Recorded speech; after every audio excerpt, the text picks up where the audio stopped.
Western Cape, and also in our Cape Town studio is disaster management spokesperson Wilfred Solomons-Johannes. Good evening, gentlemen. Good to have you with us. Hi, good evening to you. Very good evening. Wilfred, let's start with you. There's been a lot of people affected. Tell us what's been happening on the ground. Yeah, since the 13th, we have seen a lot of people being affected, in particular on the Cape Flats area, as a result of the weather conditions that we had, with high levels of rain that were experienced across Cape Town in itself. And disaster management and the City of Cape Town, as the local authority, have disaster preparedness plans in place to deal with it. And not only within the city, but we also collaborate with other spheres of government, from national, provincial government, and also a range of other supporting agencies and NGOs to assist us. Now, Siyamboleka, I'll just ask you, how have you found the situation to be handled or to be managed? Do you think there needs to be improvement? Not yet. When I see the situation we are in now, is very, very bad, because people, they are affected by the floods. And also remember, we are staying with the old people. They having the asthmas and other disease also. And also we have children, and also we don't have other choice. We living there, but it's not a good thing. But we seem to be seeing situations like this year after year. Wilfred, do you think it's a fair comment to say that things, are getting worse, and do you think enough is being done in order to help people? I know you said you work with government on all levels to ensure things happen, to ensure things get done, but what else do you think needs to happen, because this happens every year? Yeah. As the meteorologist has indicated, the weather system is continuously changing, but also we have seen intense rainfall at times when we have these type of conditions. But what we must understand, and there's three types of storms or flooding situations that happens here in Cape Town. The one is riverine flooding, where we have high levels of rain, and when the river reaches its maximum capacity, then it bursts and then it submerges the ground surface. The other situation is when we have heavy rains and the blockage of stormwater systems, or as a result of various reasons, where we have flash flooding. That is the other thing. But what you see here in Cape Town, and what you screened earlier, it is not flooding per se. That condition is what we call the stagnation of water.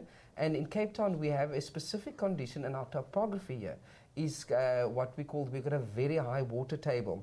And now therein lies a lot of challenges for Cape Town. It's not the normal setup or topography as the rest of the country, is that when we have these type of rainfalls, there's no runoff capacity. In other provinces, you can see there is a runoff capacity and hilly type of landscape. Now, Cape Town has always been known, they called it the Cape Flats, because it's a flat surface. There is no draining capacity in terms of for the water to drain. But the City of Cape Town is doing a lot of work in terms of eradicating these problems and putting a lot of capital investment. What we call in situ upgrade is to introduce and implement infrastructural programs, to put drainage systems in, and a lot of enhancements in these areas to improve the quality of life of the people, and also to deal with these type of situations when they occur, when we have this high intensity of rainfall and stagnation of water, to deal with these issues. As Mr. James has said, in terms of the stagnant water can result in airborne diseases or contamination and illnesses of people. And hence the reason prior to the winter season, we have a series of public awareness campaigns and education programs running in high-risk areas where these incidents normally happen, in order for them to prepare themselves for these type of situations in terms of their own recovery, but also how the government on all three spheres can effectively respond to the plight and the circumstances of the people. Okay, and maybe I can just ask both of you, because as you've mentioned, you do a series of campaigns to alert people and get them ready. With another cold front on its way, what would you suggest to people now, if you could just give them a heads up, give them an alert as to what they could do? Yeah, in particular, the next low frontal system is not that bad or severe. However, we have already seen that our water table is very high, the ground surface is saturated, and that exacerbates the situation of stagnant water. Now, most of these problems that we are encountering or experiencing, in particular the informal settlement and some residential areas, is that the people dump debris or rubble into the stormwater systems, and that creates the blockage, and then the water don't discharge or doesn't flow downwards. And that creates the problems of stagnation of water, and people get like what people term as flood-stricken, which is not the case. But the City of Cape Town is having continuous awareness campaigns and intervention to regularly maintain our stormwater system.